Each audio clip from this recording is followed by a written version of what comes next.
Okay, well, let's talk about the merits of this. Because We're actually going to break this down? A little bit. I don't understand what cats do for someone like you, Madeleine. You live in an apartment, and the cat is just there. So I don't really get it. I get if you have a barn or something, and they're out like catching mice or doing whatever. I kind of get that. There's a utility to it. I don't understand the domestic house cat. Because basically they just leave hair and go to the bathroom in the living room. Oh, but Sean, you forge a relationship with your pet. It becomes an important companion. What? It's a member of the family. I don't know what that means. Well, like for me, for example, I mean, and I fully accept the moniker of crazy cat lady. And I'm sure my spouse would agree, but for me, like I choose to do a lot of my work at home, as a lot of grad students do, and when my spouse is working during the day, it's great to have a companion, even if it's one that doesn't talk or whatever. It's just nice to not be the only warm body in the apartment for 12 hours a day. Keeps me sane, and it also reminds me that every once in a while, okay, I need to go talk to a human because I've been talking to the cat for 2 days. It serves multiple purposes. Yes, I like that your status, your self-acclaimed status of crazy cat lady, quote, keeps you sane. That's... It keeps me aware.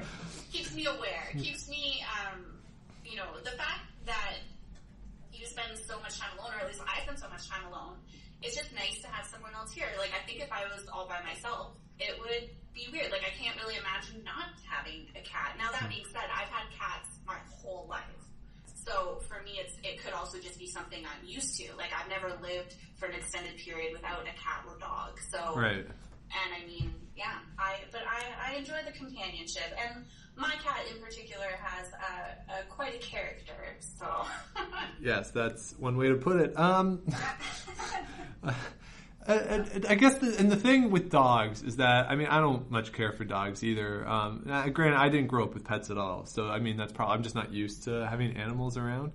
And you just need to spend some time with them. But I don't like how they jump on top of you. Well, yeah, I mean, a lot of people, obviously, if you're a good pet owner, you kind of teach your pet not to do that. And then, because I can understand with big dogs, especially when they jump up, they can knock you over. But I mean, little dogs, when they jump up, it's just kind of funny. I guess, but it hurts. Yeah. It can hurt. They got those little claws, and they're like tearing at your shins and stuff. That hurts. I don't like it. Well, see, and I mean, I can't say too much about dogs. I understand why people like dogs, but I myself would not custom myself as a dog person. I mean, one of the things that a lot of people get dogs for is, again, companionship, but also, exercise, because you have to take it out. And it also, at least in the dog at my parents' house, in that case, it alerts you as soon as anyone steps foot on the driveway. So you always know when someone's lurking around your property. Right. But the one thing that I would find challenging with the dog is that you have to take it out every time it needs to go to the washroom. Like, it relies on you so heavily. Yeah. Whereas a cat, you don't have to do that. Like, they can do that stuff without you. So. Right. That's true. And yeah, and I mean, and with dogs, the thing that Jerry Seinfeld has a really good bit about, if aliens are watching us and one life form is making a poop and the other one is picking it up and carrying it for him, which one do you think is in charge? Oh, like, there's no doubt in our house that the cat is in charge here. Yeah. You know what this whole discussion also reminds me of? There's a scene in the last Naked Gun movie where they're at the Oscars and he's trying to stall for time, and they think he's Phil Donahue.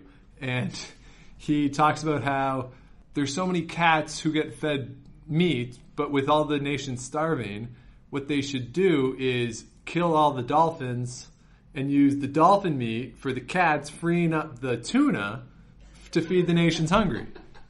And then they should shave all the cats and then clothe those people so that they won't be cold anymore either. It's brilliant. We'll go rogue and I'll probably post that clip with this. I was just going to say that's actually pretty relevant to what I mentioned.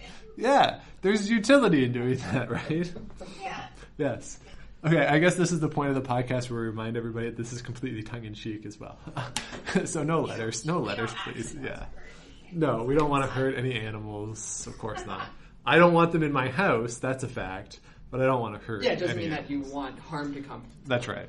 That's right. Yeah. If other people like them and other people love them, then that's great.